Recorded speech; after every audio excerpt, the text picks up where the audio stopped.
Hi everyone, I'm Steven, and today I'm making the Fire Nation helmet from Avatar The Last Airbender out of cardboard. If you're curious, keep watching, subscribe, like the video, and let's get to it! So to start off, I cut out strips of cereal box cardboard to wrap around my head like a headband. If you do this project, keep it a little bigger than it needs to be because it'll magically shrink by the end of this build. I know that sounds weird, but it really will. The headband then got two cross braces so it would form a little cap that looked like this, and all of these pieces were just stapled together with regular staples. The Fire Nation helmets are kind of big and have an exaggerated bump that isn't exactly flush with their heads, it's raised up a little bit. So I accomplished this bump by taking more strips of cereal box cardboard to build up that bump. The little cap you made is going to be what sits on your head, and then the bump part of it is just going to be empty, and the sole purpose is just to make the helmet bigger than your head. I hope that makes sense. I kept adding thin strips of cardboard and adjusting the pieces in order to cover as much of the area and make it as smooth as possible with the cardboard strips. Bumps will kind of be annoying for the next few steps, but if yours is lumpy like mine was, don't worry too much about it, they'll get covered up. As you can see, I also took bigger pieces of cereal box cardboard in order to build out the back and sides of the helmet. I made sure that the helmet would stand up and look symmetrical as best as possible, and I also reinforced the bottom edge of the helmet in order to prevent that thin cardboard from bending and warping. Once that was done, I covered the entire thing in masking tape, which I bought from the dollar store, so it was super cheap. I kept the tape as smooth as possible, but the main goal was just to cover up all the holes between the cardboard on the helmet. Once this was done, it was time to sketch out the pointy design that gets glued to the front of the helmet. And to be honest, I was surprised I got it on the first try. Oh wait, I totally didn't. This took some fiddling with, and you could actually see in the video that I needed to change things around by gluing on other pieces of cardboard in order to build it out, separate the two pieces, and just make it look a little bit more accurate to the actual helmet. But in all honesty, it wasn't that time consuming. So if you do this, my tip is just to keep an eye on maintaining the symmetry on both sides of this piece, because it's supposed to be symmetrical. And all of this was just done out of one layer of cereal boxes. I made a really rough template for the center eye section and put that off to the side. It was just a rectangle of cardboard. Okay, and this is where it gets fun and kind of messy, paper mache clay. I used a recipe that I absolutely love from YouTube, and I'm going to link it below in the description of this video so the original creator can get credit for it. She's a paper mache genius and her stuff is so good. But basically this clay is a mix of glue, flour, and mushy damp toilet paper mixed with joint compound, which cost me $3 at Walmart. This makes a paste and you can spread it on things and it'll dry hard like paper mache.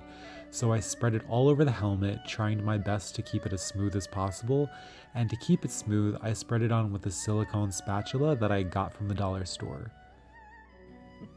I put this paste or clay on the helmet and the front pointy piece, and then let it dry under a fan because without the fan it takes forever to dry. Once dried, I took more joint compound and spread a very thin layer all over the helmet just to smooth out the bumps, and then when that dried, I took a damp sock, although any smooth fabric will work, and kind of wet sanded it to even out any bumps. After it was smooth and dried, to seal and protect the paper mache and joint compound layers, I covered it in an acrylic gesso. This was just made out of equal parts baby powder, white glue, and white craft paint.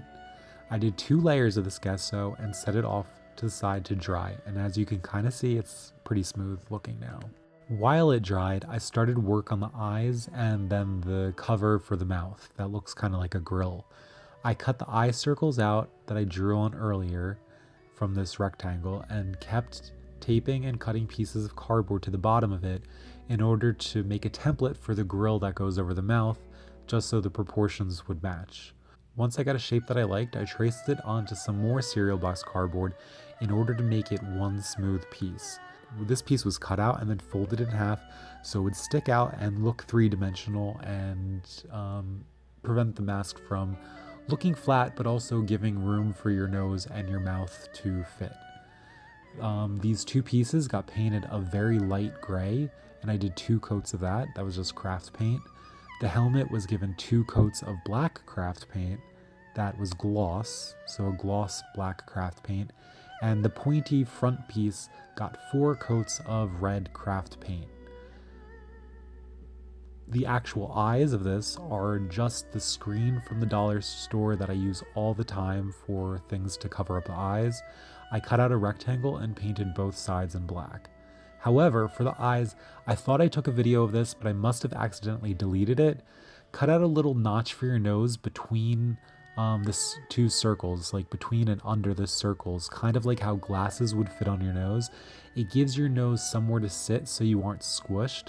I hope that makes sense. But anyway, off camera I added some white detailing to the front part of the helmet, glued each of the layers together with hot glue, and the little pointy thing on top of the helmet is just rolled up paper, glued on and painted the same gloss black craft paint. But you'll see everything together in about 5 seconds when I come back with the finished product.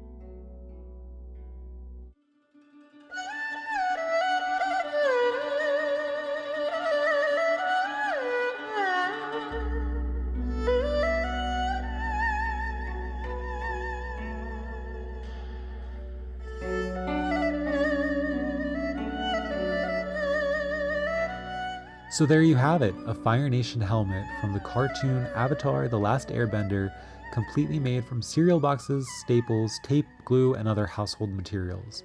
I love how it turned out, and it was so much fun to make this project since I've watched a ton of Avatar this year, like so much Avatar. I wish I could try it on for you guys, but I actually made it for a friend that has a slightly smaller head, so it doesn't actually fit me. But since I'm a waterbender, it's all okay. Before I go, I would like to thank everyone who has continued watching my channel this year. I know I've slacked at posting videos in 2020, but I really will try to post more frequently again. I even wrote out a little schedule for myself with video ideas to help keep myself motivated. And I really do love interacting with everyone, so thank you for watching. And thank you for watching this particular video too. If you liked it, feel free to subscribe, and I promise I'll talk to everyone very soon. Bye-bye! Zuko!